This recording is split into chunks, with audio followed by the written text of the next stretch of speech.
There are things that seem to carry a shadow behind them. They beckon with brilliance, power, or mystery, but behind their surface lies trouble, tragedy, and curses that have been whispered about for centuries. From jewels that bring death to tombs that know no rest, today we uncover history's most cursed artifacts. Black granite sarcophagus from Alexandria. In 2018, workers at a construction site in Alexandria stumbled upon a massive object buried at a depth of almost 5 meters. When archaeologists cleared away a layer of earth, they found a huge black granite sarcophagus, monolithic, without inscriptions or decorations, completely devoid of signs of its owner. Its size and weight were astonishing, almost 3 meters long, 1.5 meters wide, about 2 meters high, and weighed over 30 tons.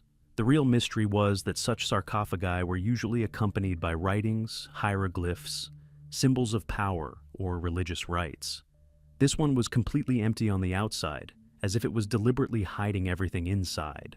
When the discovery became known, rumors and speculations flared up all over the world. Many believed that the sarcophagus could belong to Alexander the Great, since it was in Alexandria that the trace of his tomb disappeared after 2,000 years of unsuccessful searches. Others believed that a curse similar to the one associated with Tutankhamun's tomb could be hidden inside. The atmosphere of tension grew, and archaeologists had to act with caution. Heavy machinery was needed to lift the lid. When the sarcophagus was opened, a suffocating smell of decay and stale water that had accumulated over the centuries burst forth from within. Instead of one honorary mummy, there were 3 skeletons inside, piled haphazardly on top of each other, 2 male and 1 female, with one of the skulls showing signs of trauma, indicating a violent death. All this only added to the dark aura of the find. The sarcophagus material itself also looked unusual. Black granite was mined far from Alexandria, in the Aswan region, and the delivery of such a giant in ancient times required incredible efforts and resources. Why waste them on an unmarked burial? Why were 3 bodies in one sarcophagus, and without any signs of honor? Scientists have suggested that these could have been representatives of a noble family who died during the period of unrest and were buried secretly to hide their identity. But there is no evidence to support this version. Rumors of a curse spread instantly. People wrote online that the opening of the sarcophagus would bring disaster, that misfortunes would follow archaeologists. The Egyptian authorities even issued an official statement calling for people not to believe in fantastic stories, but the public did not calm down. Many believed that the granite sarcophagus was created not for honors, but to imprison something dark and dangerous, and that by opening it, people violated an ancient prohibition. Today, the sarcophagus is kept in a museum, its discovery documented, and analyses of the bones and water published in scientific journals. But the mystery remains. Who was inside? Why did such an expensive sarcophagus not have a name? And did the deceased really want to be forgotten forever? Ring of Atlantis. Among the many legends about mysterious ancient objects, the Ring of Atlantis occupies a special place. Its history began at the beginning of the 20th century, when the French archaeologist Marcel Charles discovered an unusual artifact during excavations in the Valley of the Kings in Egypt.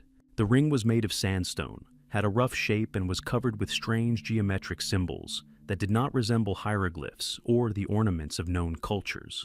It is believed that its origin is not associated with Egypt, but with the legendary Atlantis, a lost civilization that possessed knowledge and technology inaccessible to modern man. From the moment of its discovery, the ring was surrounded by a bad reputation. Charles and his colleagues claimed that the object allegedly possessed protective powers, capable of protecting its owner from misfortunes and illnesses. However, very soon, the rumors took on a sinister character. There are many testimonies in history that the ring not only protects, but also brings death to those who try to use it for selfish purposes. Several archaeologists working near the find died under strange circumstances, and rumors of a curse began to grow, acquiring new details. In the 1920s, the artifact came into the possession of French explorer Howard Carter, the same man who discovered Tutankhamun's tomb. Many of his team are known to have died mysteriously shortly after, and although Carter himself lived a long life, some believe that it was the Atlantean ring that protected him from the curse of the pharaoh that killed the others. Since then, the ring has acquired a reputation as a powerful but treacherous talisman. In the 20th century, the object fell into the hands of esotericists and researchers of the occult sciences. They called it a tool that amplifies energy and allows one to control invisible flows. Some claimed that the ring is capable of causing foresight and revealing hidden knowledge, while others said that it feeds on the life force of its owner, slowly destroying his body and mind. The ring's design itself is of particular interest. The geometric figures resemble ancient magical symbols that combine elements of sacred geometry and astronomical signs. Researchers of occult sciences are confident that this ornament was created with a specific purpose, to concentrate and direct the energy hidden in the stone. Today, the Ring of Atlantis is kept in a private collection, and its exact location is kept secret. Some argue that modern copies sold in markets as amulets do not carry real power, and only copy the appearance of the ancient artifact. But there are those who believe that even a simple repetition of the pattern can awaken dormant forces and attract trouble. Either way, the story of the Atlantean ring remains a warning. Some ancient secrets should not become a toy in the hands of people thirsty for power and immortality. After all, what was created to protect or hold back the dark forces can turn into a terrible curse for anyone who decides to test its power. The Cursed Spear of Destiny. Among the most mysterious artifacts in human history, a special place is occupied by the spear known as the Spear of Destiny, or the Spear of Longinus. Legend has it that it was with this weapon that a Roman soldier pierced the body of the crucified Christ to make sure of his death. Since then, the spear has acquired a mystical aura of power and curse, influencing the fates of rulers and entire empires. The first mention of the relic dates back to the early Middle Ages, when the spear ended up in Constantinople. Emperor Constantine considered it a symbol of divine patronage, and in subsequent centuries, the object passed from hand to hand, accompanying great upheavals. In the 12th century, the spear was transferred to Europe, where it became an object of worship and political intrigue. Monarchs swore allegiance to it, believing that its possession granted not only power, but also invincibility on the battlefield. However, along with hope, the artifact also brought horror. According to the chronicles, each owner of the spear faced a tragic ending. Emperor Henry IV, who held the relic in his hands, was defeated in the war and died in exile. Frederick Barbarossa drowned during the Crusade, never being able to complete his plans. Even powerful dynasties that possessed the spear eventually collapsed, as if under the influence of an unknown force. The Spear of Destiny gained particular attention in the 20th century, when it became known that Adolf Hitler was fascinated by it. In 1912, he visited a museum in Vienna where the relic was kept and stood for a long time in front of the display case, fascinated by its appearance. He later claimed that it was this spear that was destined to make him the ruler of the world. When the Nazis came to power, the artifact was confiscated and transported to Nuremberg, where Hitler kept it under guard, believing it to be the source of his strength. But history developed differently.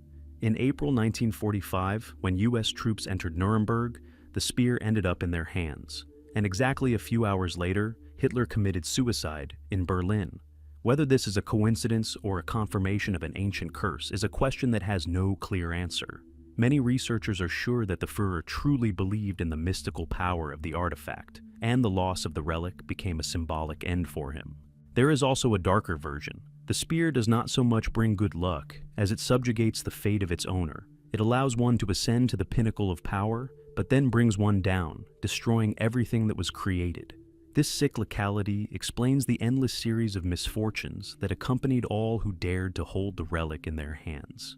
Today, the spear is kept in Vienna, in the Hofburg Treasury. Tourists can see it behind glass, but access to the object itself is strictly limited.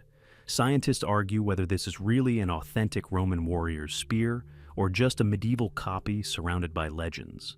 But for believers and mystics, the origin is no longer important. What is important is that the artifact is associated with a long chain of tragedies and mysteries that are difficult to write off as simple coincidences.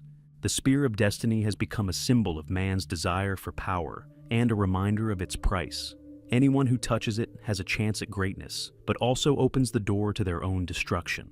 And perhaps that is its true curse. It does not belong to man and was never meant to be in his hands. The tomb of Tamerlane and its curse. In the heart of Uzbekistan, in the ancient city of Samarkand, stands the Gur Amir Mausoleum, the final resting place of the great 14th century conqueror Timur, better known as Tamerlane. His name inspired fear in many countries, as his armies left behind burned cities and thousands of victims. But the story of his tomb is far more sinister, with legends of a deadly curse circulating for centuries around it. During his lifetime, Tamerlane ordered a majestic mausoleum to be built for himself. Inside the burial hall, his coffin was covered with a massive slab of dark green jade, so rare and expensive that its origin is shrouded in mystery.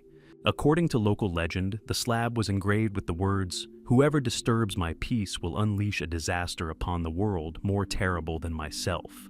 These words were perceived not as decoration, but as a warning, as if the commander himself foresaw the fate of his tomb. For many centuries, the mausoleum stood untouched, but in June 1941, Soviet archaeologists led by Mikhail Gerasimov received an order to open the grave. The goal of the expedition was to study the remains of the great conqueror and reconstruct his appearance from the skull. Local residents and elders begged the archaeologists to abandon this idea, reminding them of the inscription and the ancient curse. But science and ambition prevailed. The expedition began excavations on June 19, 1941. That day, the sarcophagus was opened, and the researchers did indeed discover a skeleton with an injured leg, confirming the lameness mentioned in historical sources. Everything seemed to be going according to plan, but at the same time, a frightening entry appeared in the expedition diary. There seemed to be a heaviness in the air, as if the mausoleum itself was resisting our intervention. The archaeologists felt a strange uneasiness, but continued their work. At around 2 days after the tomb was opened, on June 22, 1941, Germany went to war against the Soviet Union. For many, the coincidence was too terrible to be accidental. Locals claimed that Tamerlane's curse had come true. By opening his tomb, people had unleashed a disaster on the world, the bloodiest war in history. Rumors of the curse spread even among the military. It was said that Marshal Zhukov and Stalin were aware of these stories. And although this is not confirmed in official documents, it is known that in 1942, after heavy defeats at the front, Tamerlane's sarcophagus was closed again, with all Muslim rites. Just a few weeks later, the Red Army won its first major victory at Stalingrad, and many saw this as a direct consequence of the conqueror's return to his eternal rest. Since then, the Gurumir Mausoleum has become not only an architectural monument, but also a symbol of the mysterious power contained in ancient burials. Scientists explain the coincidence with simple facts. The war was prepared long before 1941, and any signs are just a figment of the imagination.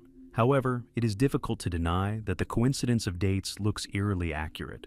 Today, the mausoleum is open to tourists, but there is still an unsettling aura around it. Guides and caretakers are often asked if it is true that the sarcophagus remains cursed, and they answer, "It is better not to disturb it again." After all, the lesson of the past has shown that sometimes even the bravest hearts choose to respect ancient warnings. Tamerlane's tomb remains an example of how history and legend intertwine. For some, it's just a coincidence. For others, it's proof that the dead can indeed protect their peace. But in any case, this sarcophagus reminds us that sometimes it's better to leave a secret in silence than to risk awakening its power. Mask of Tutankhamun. Of all the ancient Egyptian treasures, there is no item more famous and at the same time more sinister than the golden mask of the young pharaoh Tutankhamun. It has become a symbol of ancient Egypt and archaeology in general, but behind its radiant beauty lies a story that many call a curse. In November 1922, archaeologist Howard Carter and his expedition discovered the intact tomb of an 18th dynasty pharaoh in the Valley of the Kings. The discovery shocked the world. Inside were hundreds of objects, gold jewelry, chariots, statues of gods, and a sarcophagus containing the young ruler, who died a mysterious death at the age of about 19. The most impressive artifact was a burial mask made of 24 pounds of pure gold, and inlaid with lapis lazuli, carnelian, and turquoise. Its beauty was astounding, but it was also the moment when strange events began that gave rise to the myth of the curse of the pharaoh. A few months after the tomb was opened, Lord Carnarvon, the sponsor of the excavations, died suddenly in Cairo. He died after a small wound on his cheek became infected, and at the same time, the lights went out throughout the city. Newspapers quickly linked the tragedy to an ancient curse. His dog died soon after in London, on the same night that his master passed away. This was only the beginning of a series of strange deaths. Several other members of the expedition died under mysterious circumstances, some from illness, some from accidents. In all, more than 20 people connected with the excavations died over the course of a decade. Although Howard Carter himself lived a long life, skeptics could not dispel the feeling that the mask and the entire tomb were filled with dark forces.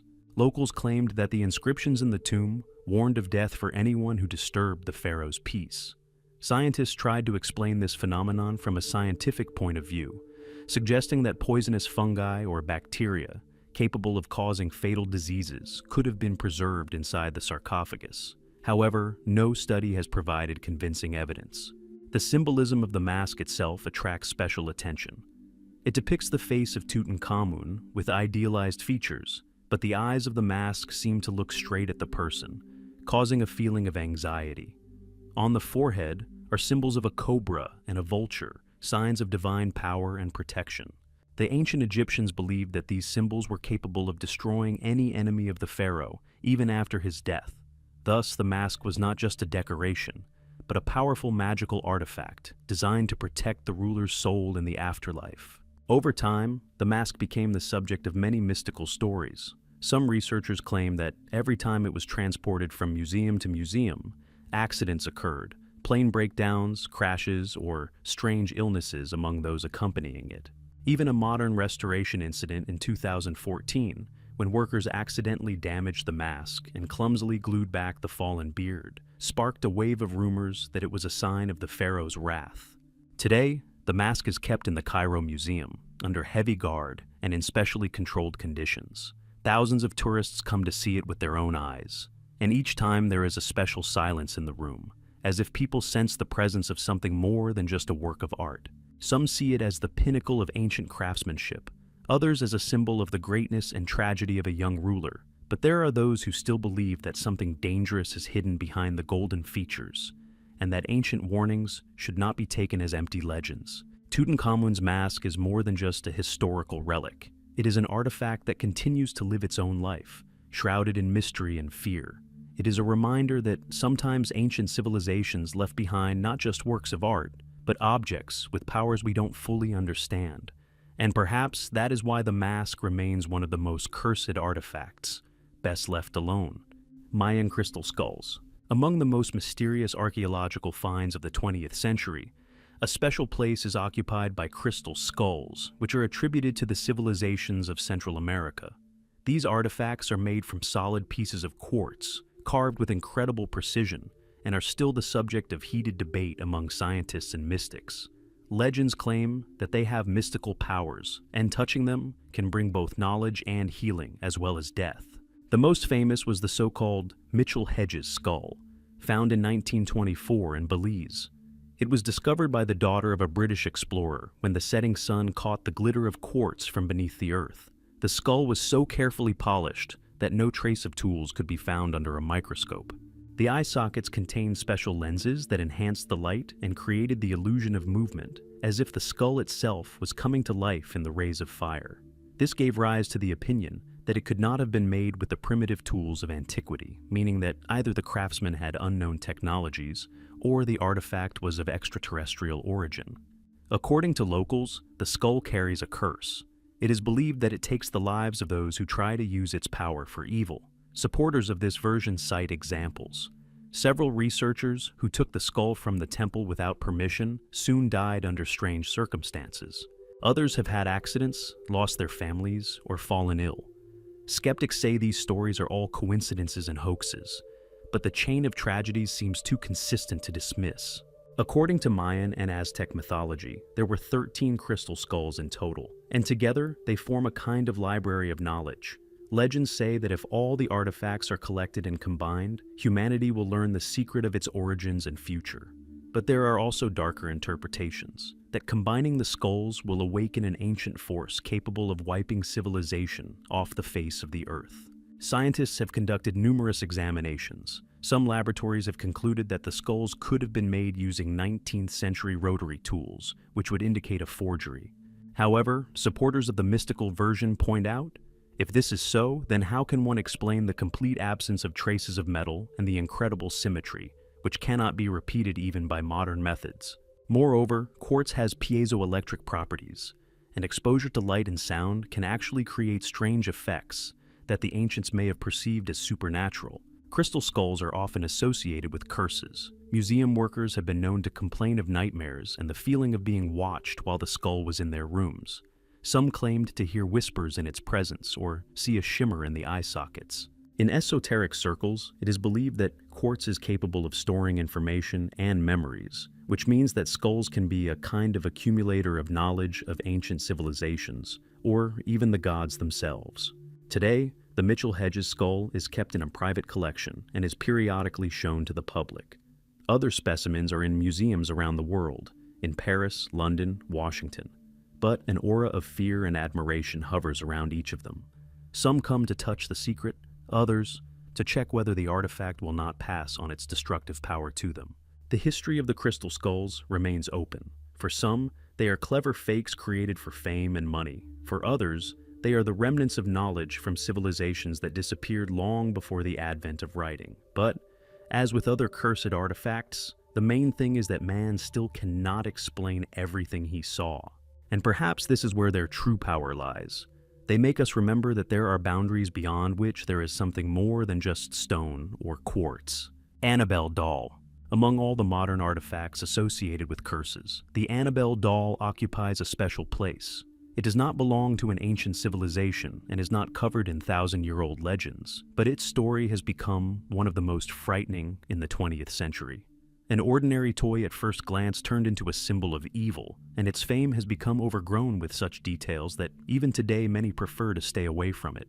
Annabelle's story began in 1970 when a mother gave her college-age daughter a soft-shell doll, the then popular Raggedy Ann model. The girl, Donna, lived in a dorm with a friend and initially perceived the gift as an ordinary cute thing. But soon both girls noticed oddities. The doll changed position, sitting in different places in the room. Sometimes its arms and legs ended up in poses that could not be explained. Later, short phrases, as if written by a child's hand, began to appear on notes they found in the apartment. At first, it seemed like a game or someone's joke, but over time it became clear that something much darker was happening. Turning to a medium, the girls heard a story that the spirit of a little girl named Annabelle had died near their home and had allegedly entered a doll, seeking to find new friends. The students' gentleness and gullibility played a cruel joke. They decided to let the girl stay in the doll, believing that this would help her soul. But instead of friendship, a real nightmare entered their lives. Events quickly took on a menacing character. One of the girl's friends claimed that invisible hands had strangled him at night, leaving deep scratches on his body. Another time, a neighbor found a doll sitting right by the door, as if it were waiting to be let into the room. The air in the apartment became heavy. The residents began to have nightmares, and it soon became obvious that this was not a child's spirit, but a sinister entity that used the image of a little girl as a mask. In desperation, the girls turned to renowned paranormal investigators Ed and Lorraine Warren. After examining the doll and listening to the evidence, they stated that the toy contained not a child's spirit, but a demon seeking to possess a human soul. According to them, the doll was a kind of conduit through which evil tried to strengthen its presence in our world. The Warrens took Annabelle to their home, but even in their home, she remained dangerous. To limit her influence, the doll was placed in a special glass case, blessed by a priest and labeled with the words, "Warning, do not open." However, even in her display case, Annabelle continued to frighten visitors to the Warren Museum. There were stories of people mocking the doll, knocking on the glass, or trying to take pictures of her too closely. Some of them subsequently crashed, fell ill, or died mysteriously.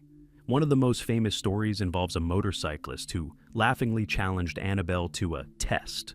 On the way home, he crashed and died. Skeptics believe that Annabelle is the result of psychological projections and self-hypnosis. However, strange coincidences, the number of deaths and accidents have created an aura of horror around her. That is why the doll is never taken out of the museum without special rituals, and the staff tries to keep her isolated from any influences. Today, Annabelle remains one of the most famous cursed objects in the world. Her story has inspired dozens of films and books, but outside of Hollywood, she continues to exist as a real-life relic of evil. For some, she's just a scary fairy tale. For others, She's proof that evil can hide in even the most seemingly harmless things. The Annabelle doll reminds us that sometimes danger lurks where you least expect it, and perhaps that is why her story is so frightening. After all, no one is immune from encountering an object that can change life for the worse with just one touch. Doll Robert. If the story of Annabelle seems scary, then the story of the Roberta doll, kept in Florida, adds an even more sinister tone. This seemingly innocent toy, made in the early 20th century, has long since become a legend in American folklore. So many stories of misfortune have grown up around it that tourists today come to it with flowers, coins, and notes of apology, afraid of bringing a curse upon themselves.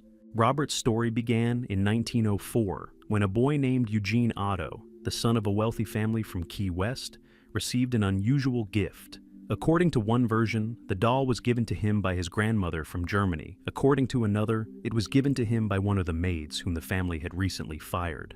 The toy itself was almost as tall as a child, dressed in a white sailor suit, and holding a small teddy bear in its hands. At first glance, it looked strange, but not sinister. However, soon Eugene's parents began to notice frightening changes. The boy began to talk to the doll, and soon voices began to be heard in the house. One childish and another low, adult, which there was no one to pronounce. Sometimes the parents would find Eugene's room turned upside down. Furniture moved, things scattered. When the adults asked the boy what had happened, he would always answer, "Robert did it." And over time, this phrase became almost a mantra, repeated by everyone who knew the history of the Otto family. Neighbors claimed to have seen the doll by the window when no one was in the house. Sometimes its facial expression changed, and its gaze followed passers-by. Children on the street were afraid to approach the house, and even adults avoided it. One day, the parents heard their son screaming, ran into his room, and found the boy pinned to the bed. Robert was sitting on a chair opposite, and it seemed that his glass eyes were shining in the darkness. When Eugene grew up and became a famous artist, he continued to keep the doll close by. In fact, he gave it a separate room in his house. His wife claimed that Robert influenced her husband, as if forcing him to obey. She repeatedly asked to get rid of the doll, but Eugene refused, explaining that it was part of his life. After his death in 1974, Robert remained in the house, and his heirs soon donated it to the Key West Historical Society Museum. It was there that the doll became a real sensation. Museum employees noticed that strange things were happening to her. She changed poses, quiet steps were heard, and sometimes cameras recorded movement in the hall. But most importantly, visitors began to complain.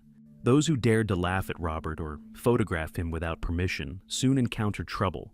Accidents, illnesses, breakups. People began to return to the museum with letters of apology, which are now kept next to the doll. Thousands of such letters have become a kind of testimony to the power of the curse. Tourists write, "Forgive me, Robert, I did not mean to laugh.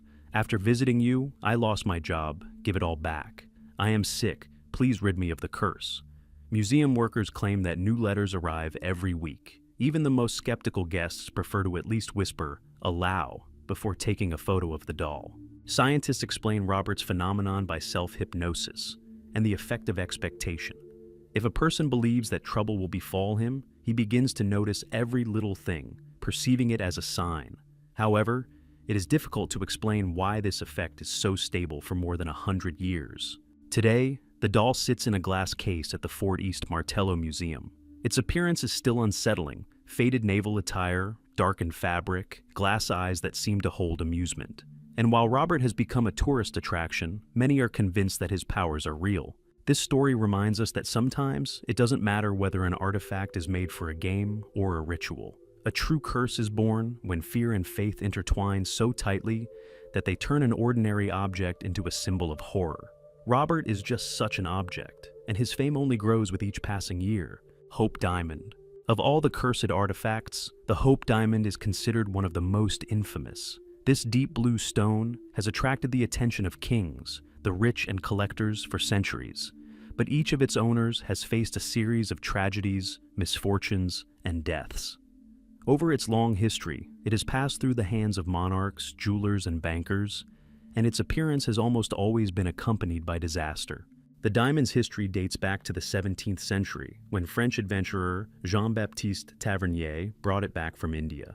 According to legend, the stone was carved from a statue of an Indian deity, and the very fact of sacrilege allegedly doomed it to a curse. Soon after Tavernier's return to France, his affairs went downhill. He was ruined, fled the country, and died in poverty. For his contemporaries, this was the first evidence that the diamond was cursed. Later, the stone ended up in the hands of the French king Louis XIV. It was cut and given the name French blue. The king wore it as a symbol of power, but his reign ended in serious illness and death. His heirs suffered an even more terrible fate.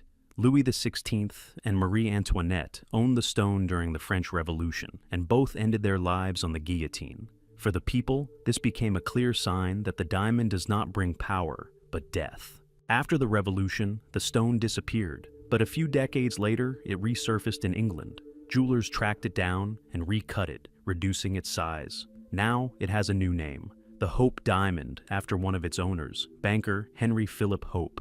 And although he himself lived a long life, his heirs were caught up in a series of bankruptcies and family scandals. Soon the stone migrated into the hands of other rich people, and each time the fate of the new owners was tragic. Some died prematurely, others lost their fortunes, and some committed suicide.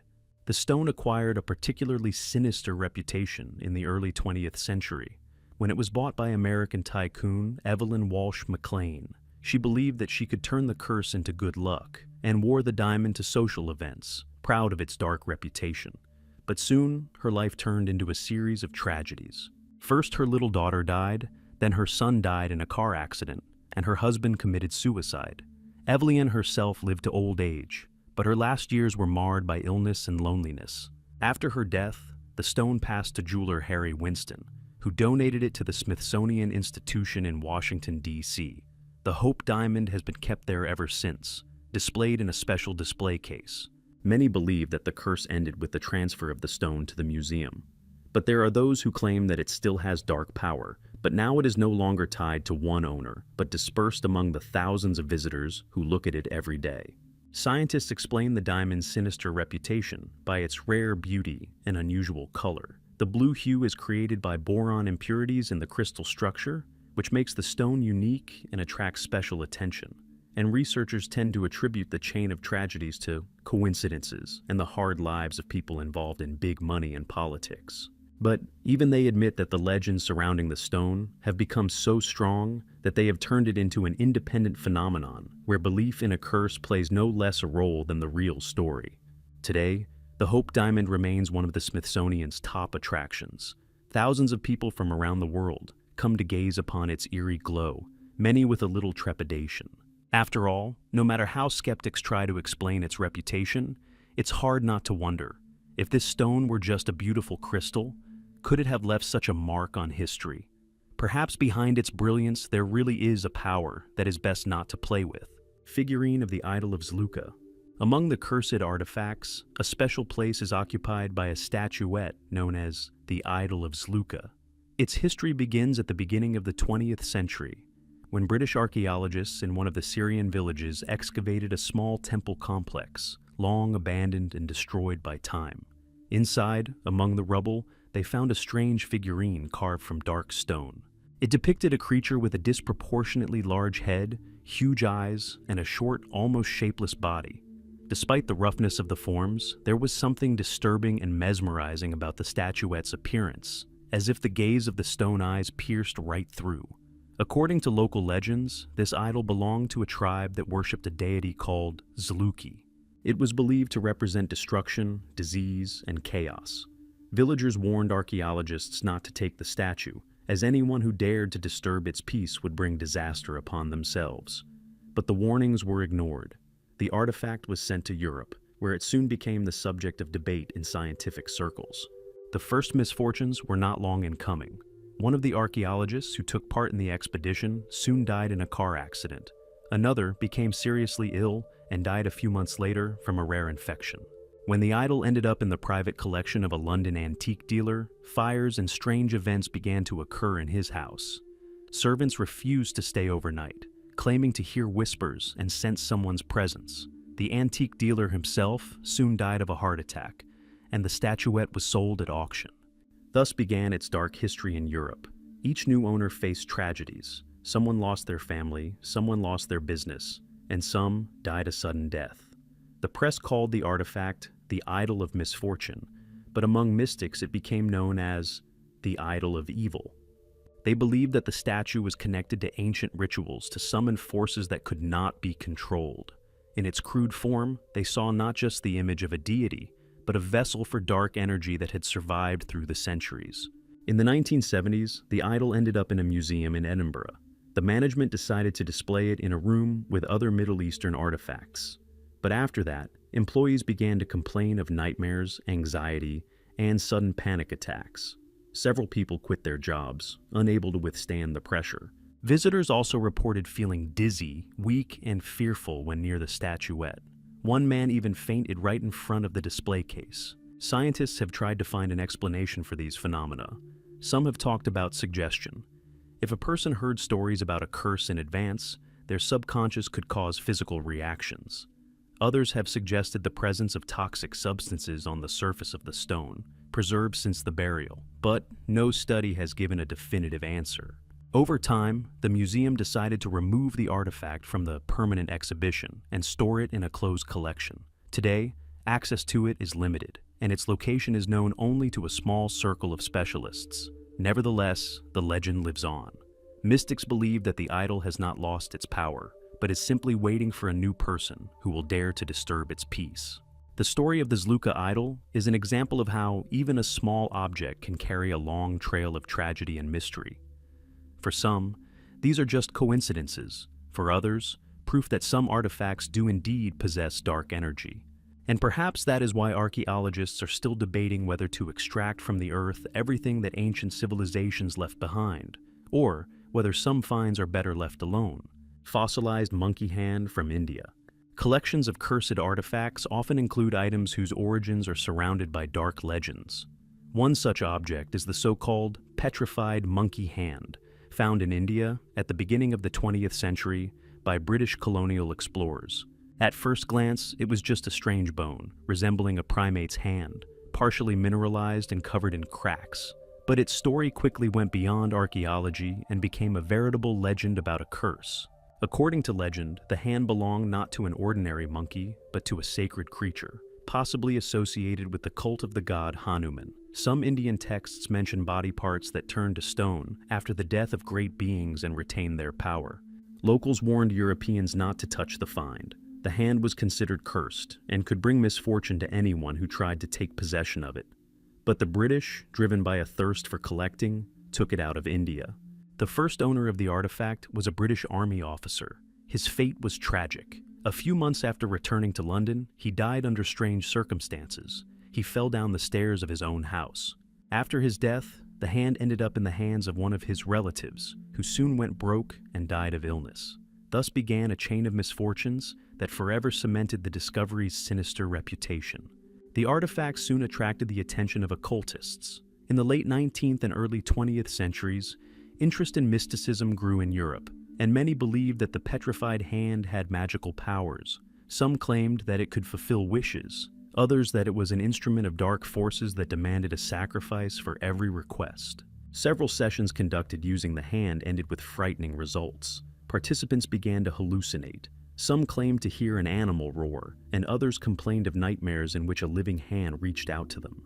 The story gained particular notoriety after a British writer used it as inspiration for a mystical story about the monkey's paw, where the object grants wishes, but each of them turns into a tragedy. The literary version only increased interest in the real artifact, and many sought confirmation that it was the one that inspired the author. In the mid-20th century, the hand found its way into a private collection in London, where it was shown to select guests. But even there, it brought misfortune. Several owners complained of a series of disasters: house fires, sudden illnesses, broken families. Finally, tired of the curse, the heirs of the last owner gave the artifact to a museum, where it remains to this day in closed collections, away from the public. Scientists tried to study the find. Analysis showed that it really is a fossilized primate bone, probably a macaque, which could be thousands of years old.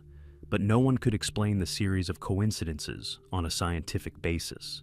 Skeptics claim that the tragedies are connected with suggestion and superstition, and believers in mysticism insist that the hand contains a dark force that feeds on the energy of people. Today, The fossilized monkey hand remains a mystery. It is almost never displayed in public, but rumors of its existence continue to live on. Tourists and researchers visiting London are as interested in it as they are in other exhibits. And every time the conversation turns to it, the same question arises. Is it worth preserving such objects at all, if they can only bring suffering? This story reminds us that sometimes the most inconspicuous artifacts carry more horror than the greatest treasures. Perhaps precisely because their power lies not in wealth or beauty, but in an ancient curse, the essence of which is still unclear to us. Painting Crying Boy. In the history of cursed objects, there is rarely an artifact as widely known as the painting The Crying Boy.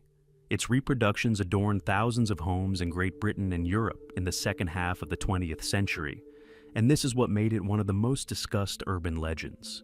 It would seem that the harmless portrait of a child, painted by an unknown artist, could not pose a danger.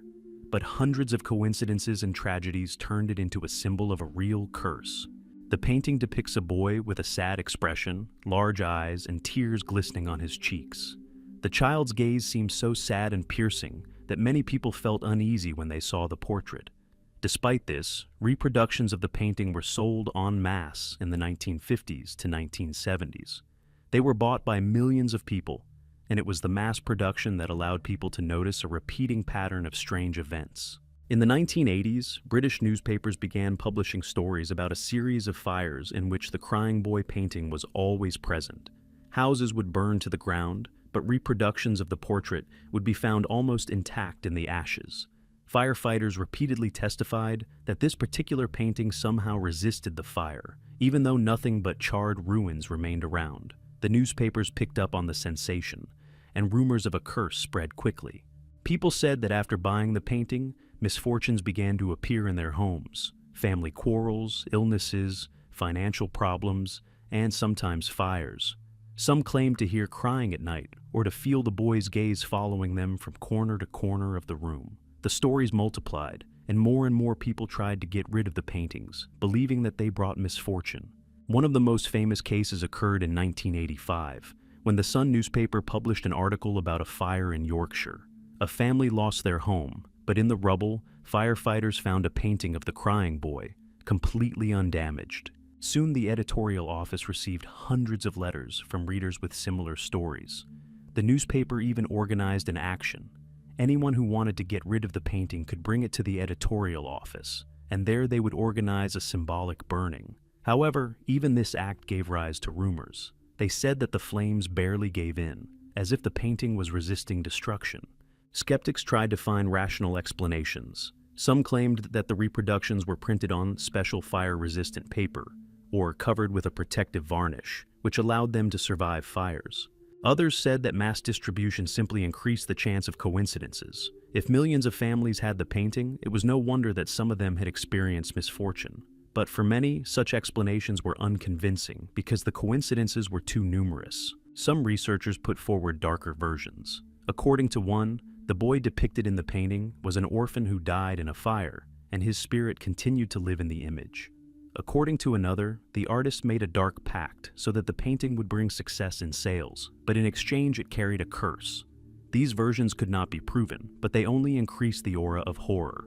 Today, the original painting and its copies can be found in collections and at flea markets. People still treat it with caution. Some buy the portrait as a curiosity and a symbol of the legend, while others avoid even looking at it.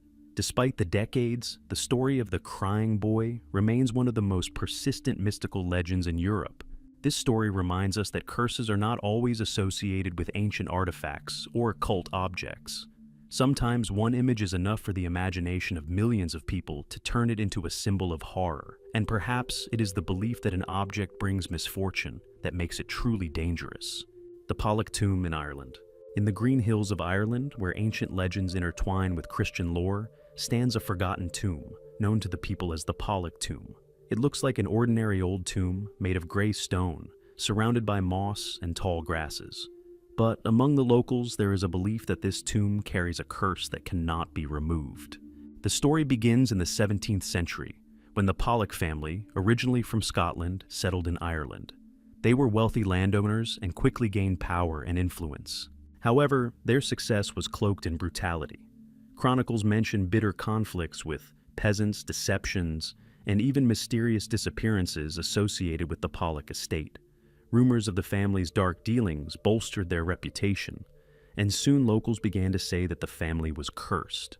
When the first representative of the family was buried in the family tomb, strange things began almost immediately. Flickering lights were noticed in the cemetery, as if torches were burning inside the crypt, although the entrance was sealed. Sometimes groans and whispers were heard, and peasants said that at night the doors of the tomb seemed to open by themselves. Every time another Pollock was buried in the crypt, tragedies occurred in the area: fires, death of cattle, diseases. The most famous case was a burial in the late 18th century. The body of one of the family heirs was brought into the crypt, and a few weeks later, several people in the village died of a strange fever. The locals were convinced that the disease had come from the tomb.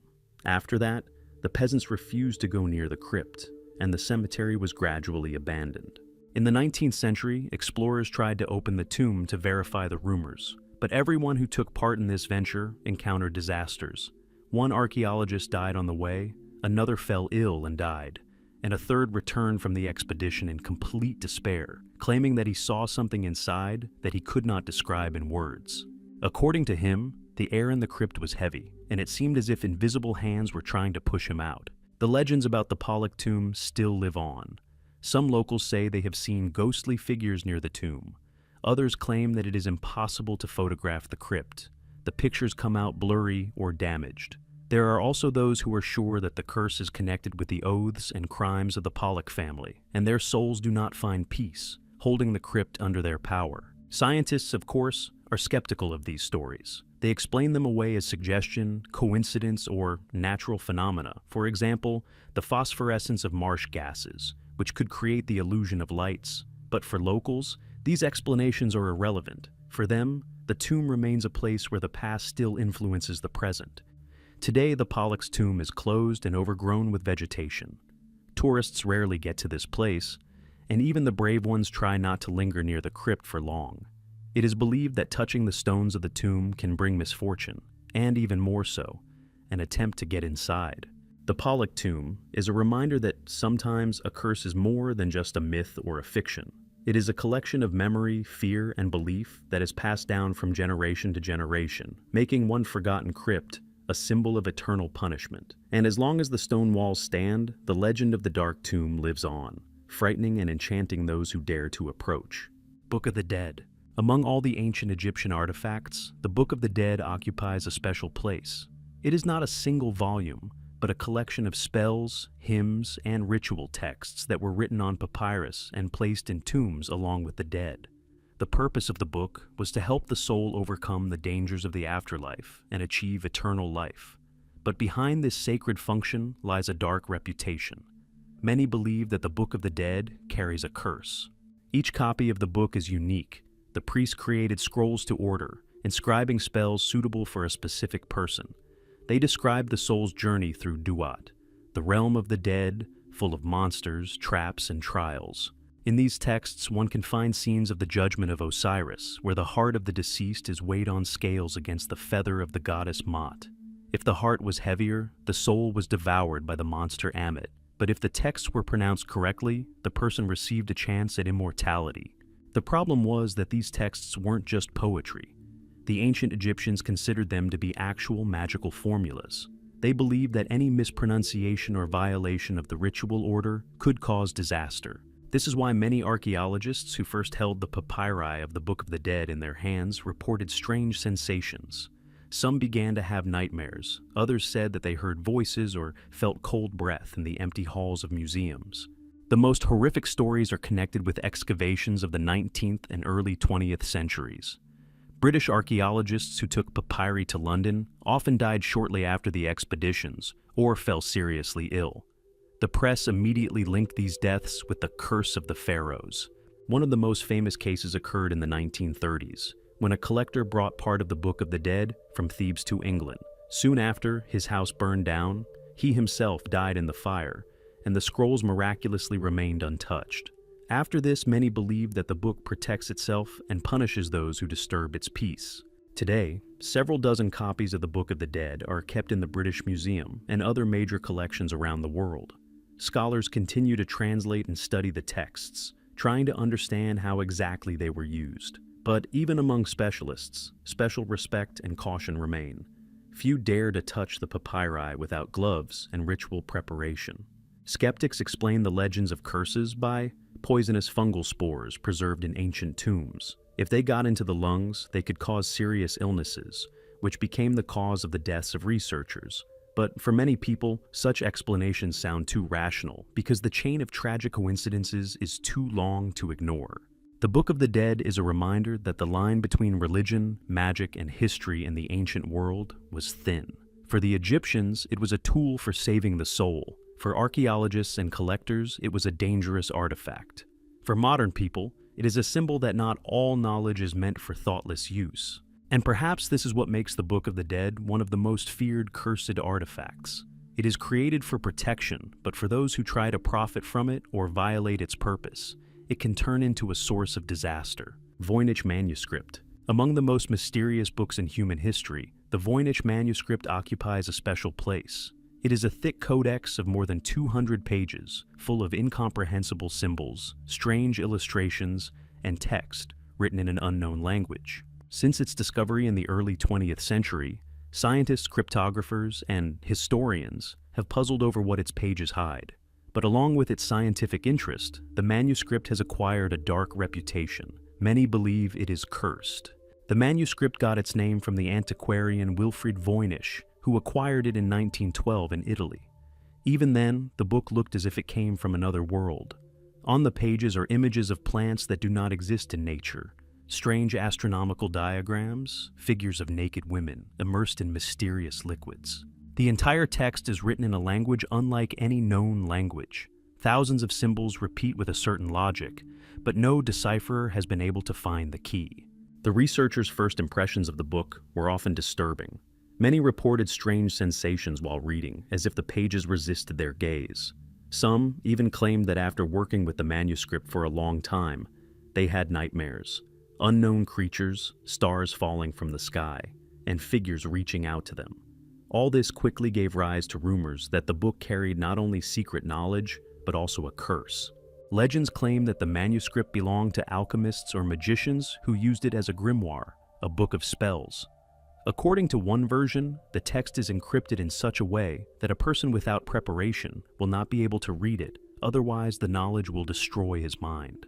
According to another, this is a book with predictions of the end of the world, and its deciphering will bring death to humanity. There are also real tragic coincidences. Wilfrid Voynich, who discovered the manuscript, tried to sell it as a sensation, but failed. He soon fell ill and died. His wife Ethel was never able to finish his work. Several researchers who devoted their lives to trying to decipher it ended it in despair, losing their health or dying in poverty. Each new owner of the book seemed to face personal misfortunes, which strengthened the belief in its curse. Scientists, of course, are trying to find rational explanations. Some believe the manuscript is an elaborate 15th century hoax created to impress a wealthy patron. Others believe it is an encrypted medical treatise or alchemy textbook. Radiocarbon dating of the parchment has shown that it dates back to the early 15th century, adding to the mystery.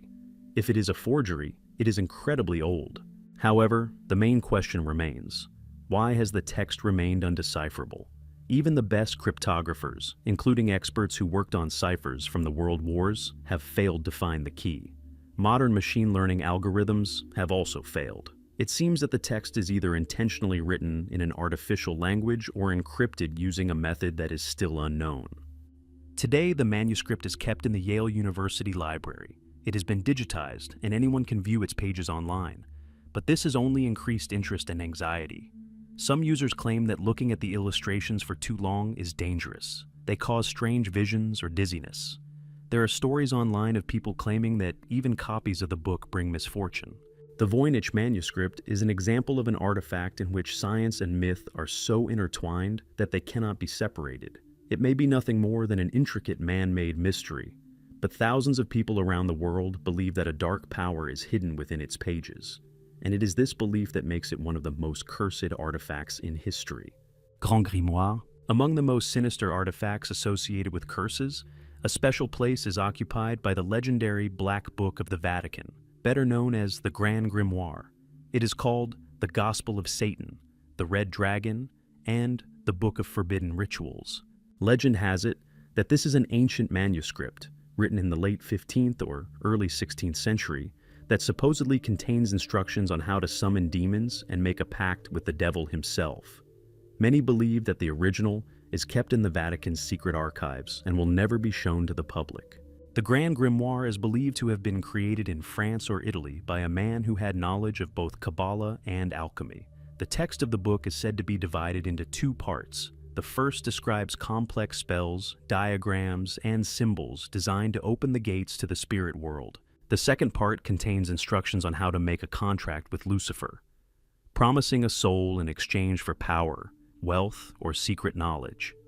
This alone makes the book a terrifying subject for any believer, and for mystical researchers, a symbol of the forbidden. For centuries, copies and fragments of the Grand Grimoire circulated among occultists and sorcerers. It was associated with the emergence of secret societies and black masses. Legends claim that anyone who tried to use the text literally faced a tragic ending. There are stories of magicians who went mad after rituals, people who disappeared while trying to open the gates, and even sudden fires that destroyed the homes of the book's owners. The manuscript gained particular notoriety in the 19th century, when several copies ended up in Paris. They were used by members of secret orders, and it was then that the dark reputation of the most cursed book in Europe began. There were rumors that even simply reading the text could cause nightmares, voices, or visions. The Vatican was actively hunting for copies during this period and confiscating them to prevent their distribution. This is why many believe that the real Grand Grimoire is kept there, in the closed rooms of the archive where the most dangerous books in the world are kept. Skeptics claim that the book is just a collection of medieval spells and superstitions, no more dangerous than any other occult text. However, it is precisely the number of tragedies associated with its mention that makes it seem different. Even today, occultists consider the Grand Grimoire too dangerous for practice, preferring to study it only theoretically. There is a belief that the book seems to be alive. Those who encountered copies of it described a feeling of heaviness and coldness emanating from the pages. Some claimed that the letters sometimes changed shape or disappeared, and the drawings of demons seemed to come to life in the candlelight. Such stories are difficult to verify, but they only increase the fear of the manuscript. Today, the original, if it exists, remains inaccessible. The Vatican has never confirmed or denied rumors of its existence, but the secret only cements the book's reputation as one of history's most cursed artifacts. After all, if it were harmless, why keep it a secret? The Grand Grimoire has become a symbol of forbidden knowledge, something that a person wants to know, but which is better never to touch. For some, it is just a myth; for others, a real threat, hidden from human eyes. And this is what makes it one of the most frightening relics. No one can say for sure where the legend ends and the truth begins. Ark of the Covenant. Among all the biblical artifacts, the Ark of the Covenant is considered one of the most mysterious and at the same time, the most dangerous. According to the Old Testament, it was created on the instructions of Moses during the Exodus from Egypt. It was a wooden box covered with gold, inside which were kept the tablets with the 10 Commandments, Aaron's staff, and a vessel with manna from heaven. On the cover of the ark towered 2 golden cherubs, their wings converging, forming the throne of the Lord. The ark was believed to be more than just a repository of relics, but an instrument of divine power. It accompanied the Israelites on their campaigns and, according to legend, struck down enemies with lightning and fire. When the priests carried it around the walls of Jericho, the fortress fell without a fight. But at the same time, the ark was considered mortally dangerous for those who approached it without permission. The Bible describes an incident where one of the soldiers, having touched the ark, instantly fell dead. Over the centuries, the fate of the artifact has become increasingly mysterious. After the destruction of the Jerusalem temple in the 6th century BCE, it disappeared from the records. Where the ark is today is one of the biggest questions in the history of religion and archaeology. Legends of the curse of the ark spread throughout the world. In the Middle Ages, it was believed that it was capable of causing epidemics and wars. There are stories of warriors who tried to capture it and soon died in battle. Even in our time, archaeologists who tried to find traces of the ark encountered mystical events. Some fell ill, others got into accidents, and still others died under strange circumstances. One of the most popular legends is that the Ark was hidden in Ethiopia and is still kept in the Church of Our Lady Mary of Zion in the city of Axum. There is a special tradition there. One monk is appointed as the keeper of the Ark and dedicates his entire life to it. This man never leaves the church grounds and lives in isolation, protecting the shrine from prying eyes. The Ark is not shown to outsiders, but the belief that it is really there is passed down from generation to generation. Scholars, of course, treat these stories with caution. Some believe the Ark may have been destroyed or taken to Egypt, where it disappeared forever. Others suggest that it never existed as a physical object, but was merely a symbol of a divine presence. But for believers, the Ark remains a reality and a source of both hope and fear. What makes it a cursed artifact? It's not just the biblical stories of death by touch. The very fact that the Ark symbolized absolute power and strength made it an object of struggle. The owner of the Ark was considered invincible, and so each generation tried to take possession of it. But each time it turned into disaster. Legends claim that many armies that sought the Ark suffered catastrophic defeats, as if the relic itself did not allow anyone to possess it for long. Today, the Ark of the Covenant has become an integral part of world culture. It inspires films, books, and research, but its real history remains shrouded in mystery. Perhaps it rests in an abandoned cave, hidden forever. Or perhaps it really is guarded by monks in Ethiopia. The Ark of the Covenant is a symbol not only of faith, but also of the danger that comes with the desire to touch the forbidden. It reminds us that there is knowledge and power that a person is better off not touching, no matter how much he strives for it. And perhaps this is the true curse of the Ark. It always beckons to itself, but brings death to those who try to take possession of it. The cursed altar of the Kalahari. In the heart of Africa's Kalahari Desert, among endless sands and rare oases, lies one of the continent's most sinister legends. It concerns the so-called cursed altar of the Kalahari, a place that local tribes have avoided for generations. It looks like just a circle of stones arranged in a strange shape, but for centuries there have been stories about victims, disappearances, and unexplained phenomena circulating around it. According to legend, the altar was built long before the arrival of Europeans, possibly in prehistoric times. It is believed that it served as a place for rituals associated with the worship of the forces of the desert and the spirits of ancestors. Some researchers suggest that it may have been an astronomical object or a sanctuary for fertility rites. But the legends tell of something else, of bloody sacrifices made on the altar, and of a curse that fell upon those who dared to disturb its peace. The first Europeans to encounter this mystery were missionaries in the 19th century. They heard stories from the Bushmen about a place where the earth breathes death. According to the locals, people who approached the altar soon died, some from diseases, some from sudden accidents. One of the missionaries wrote in his diary that, while trying to explore the circle of stones, his companions began to hear strange sounds, a hum similar to low singing, although there was complete silence around. That same night, one of the explorers died of a sudden heart attack. In the 20th century, several expeditions attempted to study the altar. In the 1930s, South African archaeologists reported that the stones emitted unusual heat, even though the desert temperature dropped to freezing at night. In the 1960s, a team of geologists recorded instrument failures as they approached the circle. Their compasses spun non-stop, and their radios lost signal. Afterwards, 2 members of the expedition mysteriously disappeared without a trace, and their bodies were never found. These incidents reinforced the belief that the altar was indeed connected to dark forces. Local legends attribute to the altar the ability to take those who show disrespect. Strange balls of light are said to have been seen in the desert, hovering over the rocks, and sometimes screams have been heard coming from underground. Elders are convinced that these are the voices of victims made in ancient times, and that their souls are forever bound to the altar. Scientists, of course, try to explain the phenomenon rationally. They suggest that there may be a deposit of magnetic ores in this area that causes instrument failures. Some talk about underground gases that can affect people's health and psyche. But even the most rational researchers admit that the number of tragedies associated with this place is too great to write everything off as coincidences. Today, the Kalahari Cursed Altar is not officially listed in any archaeological registry. Its exact location is hidden, and many expeditions attempting to find it have ended in failure.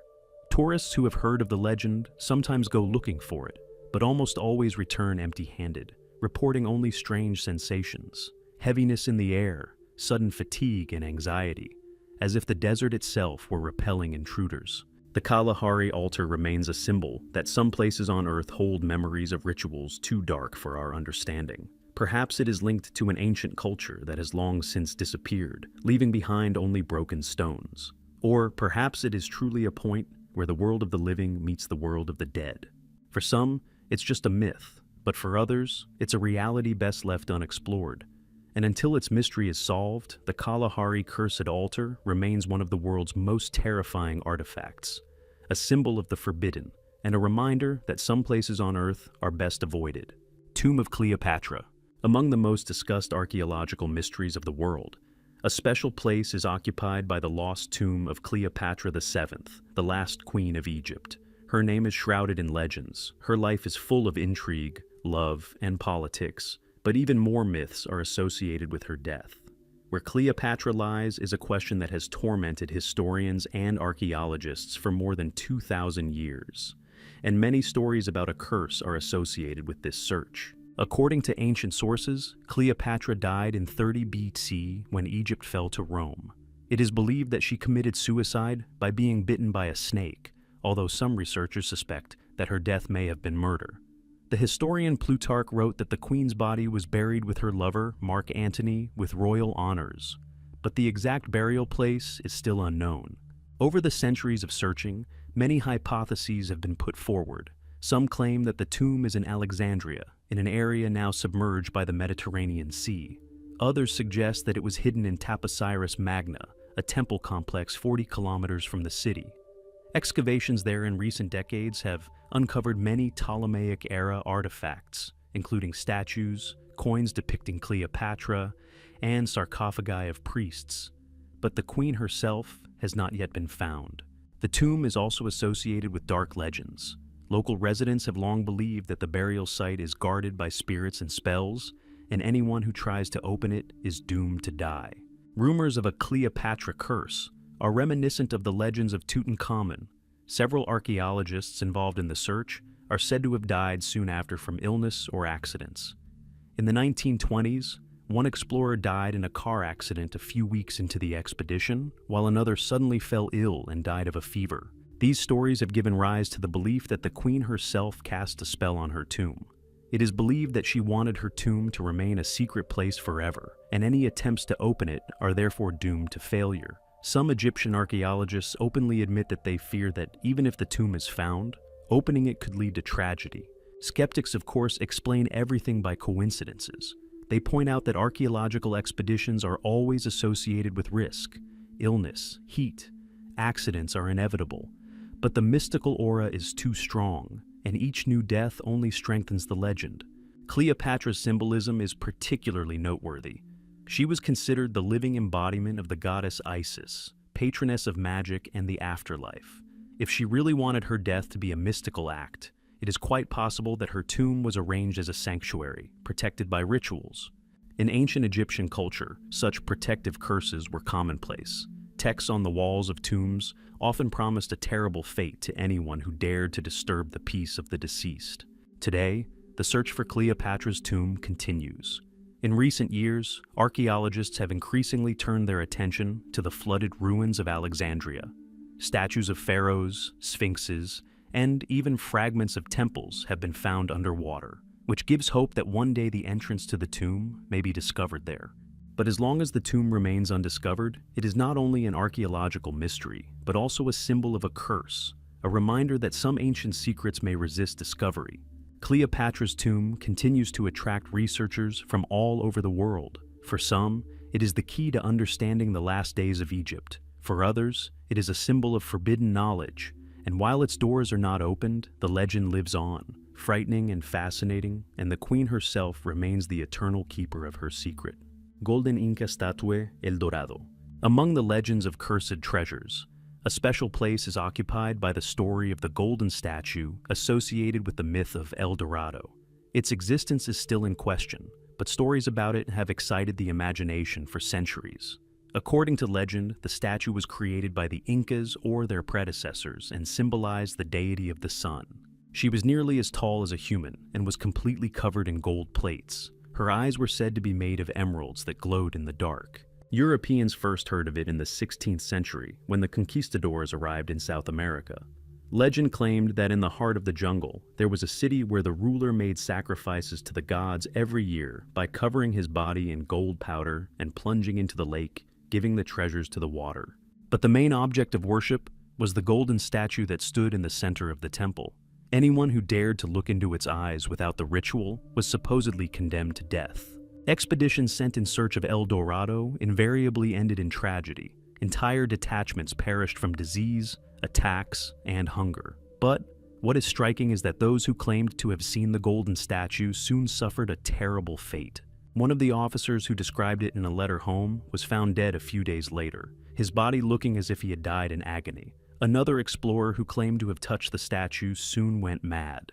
Local tribes warned that the statue was cursed and guarded by spirits. They said that when the Spaniards tried to approach the sanctuary, earthquakes and storms began. According to them, the statue was not just a symbol, it contained the power of the sun itself, and this power was not intended for foreigners. In the 17th century, there were rumors that some of the Spaniards managed to take the statue out. Their ship allegedly set sail for Europe, but was destroyed by a storm, and the treasure sank to the bottom of the ocean. Since then, many treasure hunters have tried to find traces of it, but each time they have only encountered disaster. In the 20th century, several expeditions died in the jungle under mysterious circumstances. Some died from snake bites, others from strange infections that doctors could not explain. Scientists tend to consider the story of the statue a myth, created from a mixture of legends about Inca rituals and fantasies of the conquistadors. However, archaeologists have indeed found gold figurines and objects associated with the cults of the sun and moon. These finds confirm that belief in the power of metals and jewelry was a key part of the religious life of the Incas. And although the complete statue has never been found, its image lives on in memory. Supporters of mystical theories are convinced that the statue exists and is still hidden in one of the lost temples. According to them, it is protected not only by the physical barriers of the jungle, but also by an invisible force. That is why no expedition has been able to reach it.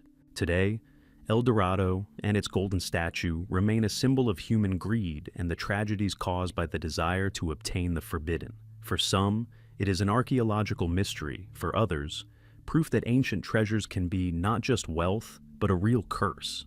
After all, history shows that everyone who tried to find this statue paid too high a price. The golden statue of El Dorado is not only a myth of untold riches, but also a reminder that greed and the desire for power always lead to destruction. And perhaps that is why it was never found. It remains in the jungle as a warning to humanity. These artifacts have survived centuries and empires, witnessing the fall and rise of civilizations. But despite the passage of time, their secrets remain behind closed doors. Curses, legends, and strange coincidences live on, reminding us that the answer is still hidden in the darkness.